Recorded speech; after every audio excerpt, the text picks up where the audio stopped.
Hello everyone, welcome back to my channel. आज के lecture में हम डेटा स्ट्रक्चर्स का एक सॉर्टिंग टेक्निक पढ़ेंगे, that is quick sort. Quick sort एक सॉर्टिंग टेक्निक है जो कि डिवाइड एंड कॉन्कर पे काम करता है। दैट इज इसमें एक एरे को सब एरेज में डिवाइड किया जाता है। उनको सॉर्ट करने के बाद उन्हें एक सिंगल एरे में वापस से यूनाइट कर दिया जाता है। क्विक सॉर्ट में हमारे पास तीन मेजर टर्म्स रहेंगी जिन्हें हम बार बार यूज करेंगे। One is pivot point, left mark and right mark. अब क्विक सॉर्ट की वर्किंग और इसके प्रोसेस को एक एग्जांपल के थ्रू समझते हैं। हमारे पास ये एरे है जिसमें हमारे पास एलिमेंट्स है 7, 5, 3, 9, 10 एंड 2। सबसे पहला स्टेप जो हमारा रहेगा वो रहेगा पिवट पॉइंट, लेफ्ट मार्क और राइट मार्क को इनिशियलाइज करना, यानी कि उसकी वैल्यूज को इनिशियलाइज करना। अब हम क्या करेंगे, जो सबसे फर्स्ट एलिमेंट है एरे का हम उसे पिवट मान के चलेंगे। हमारे कन्वीनियंस के लिए फर्स्ट एलिमेंट को हम ले लेंगे पिवट, और पिवट पॉइंट को छोड़ के जो लेफ्ट मोस्ट एलिमेंट है that will be our left mark and the right most element will be our right mark. अब इतना करने के बाद हमारे पास दो कंडीशंस आती हैं जो हमें चेक करनी है। सबसे पहली कंडीशन आएगी left mark is less than pivot and the second one is right mark is greater than pivot. अगर तो सेकंड पॉइंट वाली लूप और कंडीशन जो हमारे पास ट्रू होती है तो हम लेफ्ट मार्क को बाय 1 इंक्रीमेंट करते हैं, और अगर जो थर्ड पॉइंट वाली ट्रू होती है तो हम राइट मार्क को बाय 1 डिक्रीमेंट करते जाते हैं, यानी कि उसके इंडेक्स को एक एक पीछे लेके जाते हैं। लेकिन अगर ऐसी सिचुएशन आती है कि नंबर 2 और नंबर 3 दोनों ही लूप्स फॉल्स हो जाती हैं तो इस केस में हम नंबर 4 चलाएंगे, दैट इज कि हम लेफ्ट मार्क और राइट मार्क को आपस में इंटरचेंज कर देंगे, स्वैप कर देंगे। ठीक है।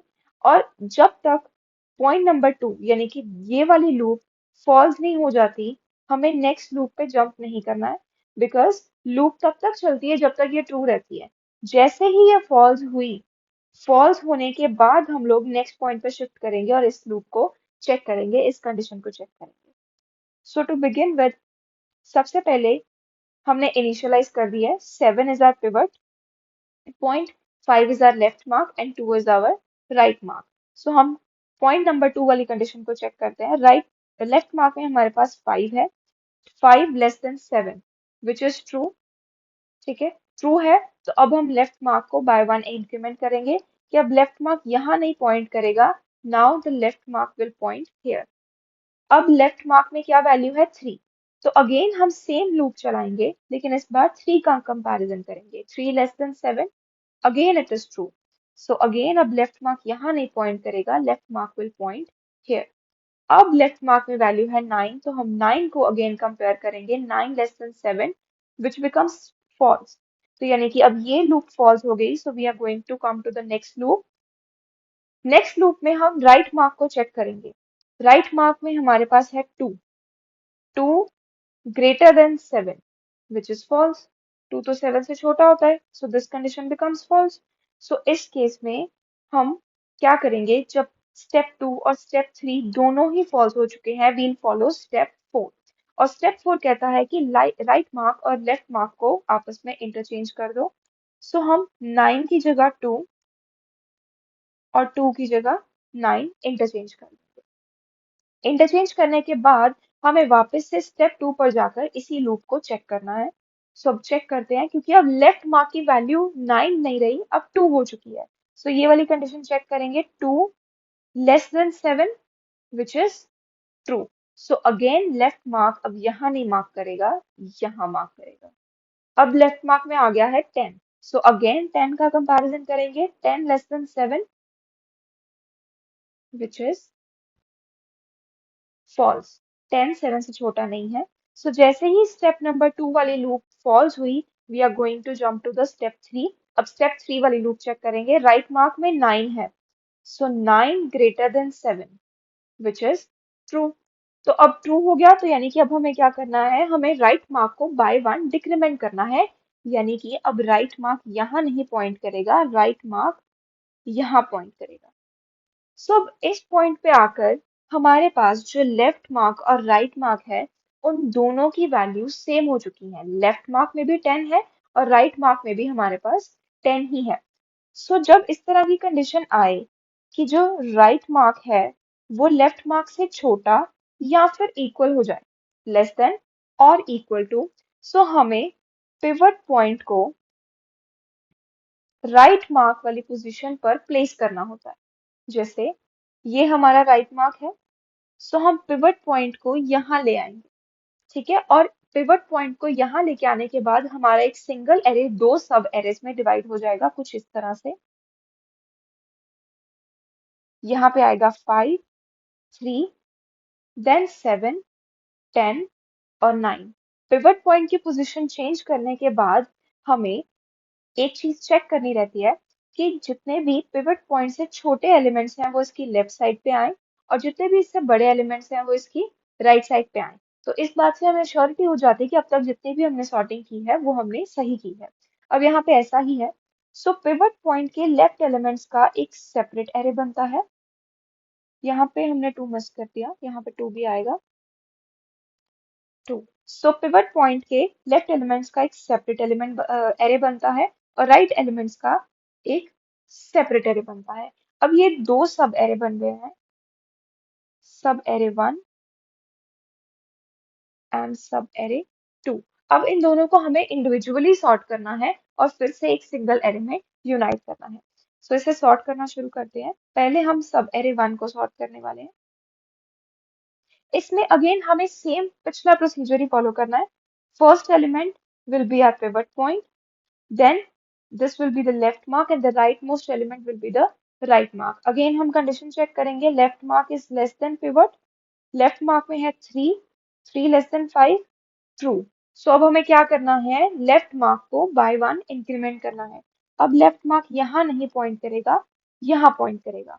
और left mark को increment करते ही हम notice करेंगे कि हमारे पास ये वाली condition आ चुकी है जो हमने एक सेपरेट कंडीशन देखी थी, जिसमें राइट मार्क और लेफ्ट मार्क आपस में इक्वल हो जाते हैं। यहाँ पे भी वही हुआ है, लेफ्ट मार्क भी 2 है, राइट मार्क भी 2 है। So at this point of time हम क्या करेंगे, हम पिवट पॉइंट को इस पोजीशन पे शिफ्ट कर देंगे। तो हमारे पास जो नया एरे है वो कुछ इस तरह से बन के आएगा, 3, 2 एंड 5, ठीक है। अब पिवट पॉइंट यहाँ आ चुका है, यानी कि अब इसके बाद हमें एरे को फर्दर डिवाइड करना है। अब इसके लेफ्ट वाले एलिमेंट्स का एक सेपरेट एरे बनेगा, दैट इज 3 एंड 2। अब 3 एंड 2 में क्या करेंगे, this will be our pivot point, this will be the left mark and this will be the right mark, क्योंकि यही लेफ्ट मोस्ट है और यही राइट मोस्ट है। तो हमें कोई कंडीशन चेक करने की जरूरत नहीं है, क्योंकि at the very first step हमें यहाँ से दिख रहा है कि लेफ्ट मार्क और राइट मार्क इक्वल हो गए हैं। सो हमें पिवट पॉइंट को कहाँ लेके जाना है, इसकी प्लेस पे। तो जब हम पिवट पॉइंट को इसकी प्लेस पे लेके जाएंगे तो 2 यहाँ आएगा और पिवट जो कि 3 था वो यहाँ आएगा। तो हम जब इस एरे को और इस एरे को आपस में यूनाइट करेंगे तो ये बनेगा 2, 3, 5, जो कि हमारा पहला सॉर्टेड सब एरे निकल के आया है, ठीक है। लेकिन अभी हमें सेकंड सब एरे को सॉर्ट करना है, सो अब हम ये देखते हैं, जिसमें कि हमारे पास दो एलिमेंट्स है 10 एंड 9। सिमिलरली इस केस में भी होगा, ये है हमारा पिवट पॉइंट और जो 9 है वही हमारा लेफ्ट मोस्ट है और वही हमारा राइट मोस्ट एलिमेंट भी है। सो अगेन राइट मोस्ट और लेफ्ट मोस्ट एलिमेंट सेम हो गए हैं। So what we'll do, we'll shift the position of pivot point, that is 10। So 10 आ जाएगा इस जगह पर और 9 आ जाएगा इस जगह पर। And in this way we have got our second sorted sub array. अब हमारे पास एक सब एरे ये है 2, 3, 5, एक सब एरे ये है 2, 3, 5। लेकिन हमने एक पिवट पॉइंट पहले ही सेपरेट किया था, दैट वाज 7, जो कि मिडल ऑफ द एरे में था। सो उसे हम वापस उसकी पोजीशन पर प्लेस करेंगे और फिर सेकेंड सब एरे के sorted points.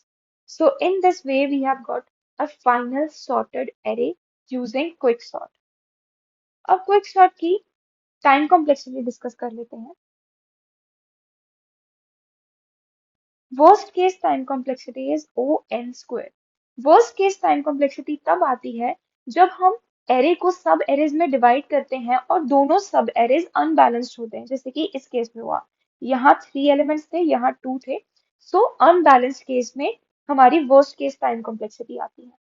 Best case time complexity तब आती है जब सब एरेज दोनों ही इक्वल यानी कि बैलेंस साइजेस के होते हैं, और इस केस में होती है हमारी time complexity n into log n, and same is for the average case. So this was all about this video. Thank you for watching. Stay tuned.